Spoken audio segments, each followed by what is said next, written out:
భూమిపై ఇంద్రుడు పిలిచెరా, వరుణ వరదై పలకరా, ఆకాశాన్ని ఇలా దించరా కురిసేవానగా.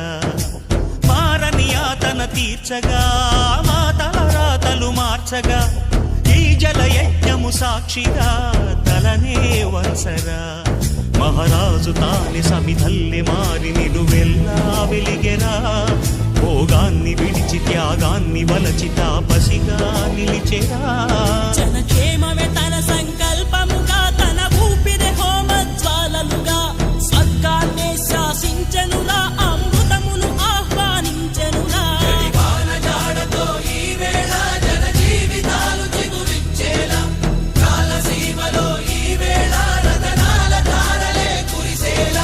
కల్లు కల్లు మని సిరిము వల్లే చినుకే చేరగా, జల్లు జల్లు మని పులకింద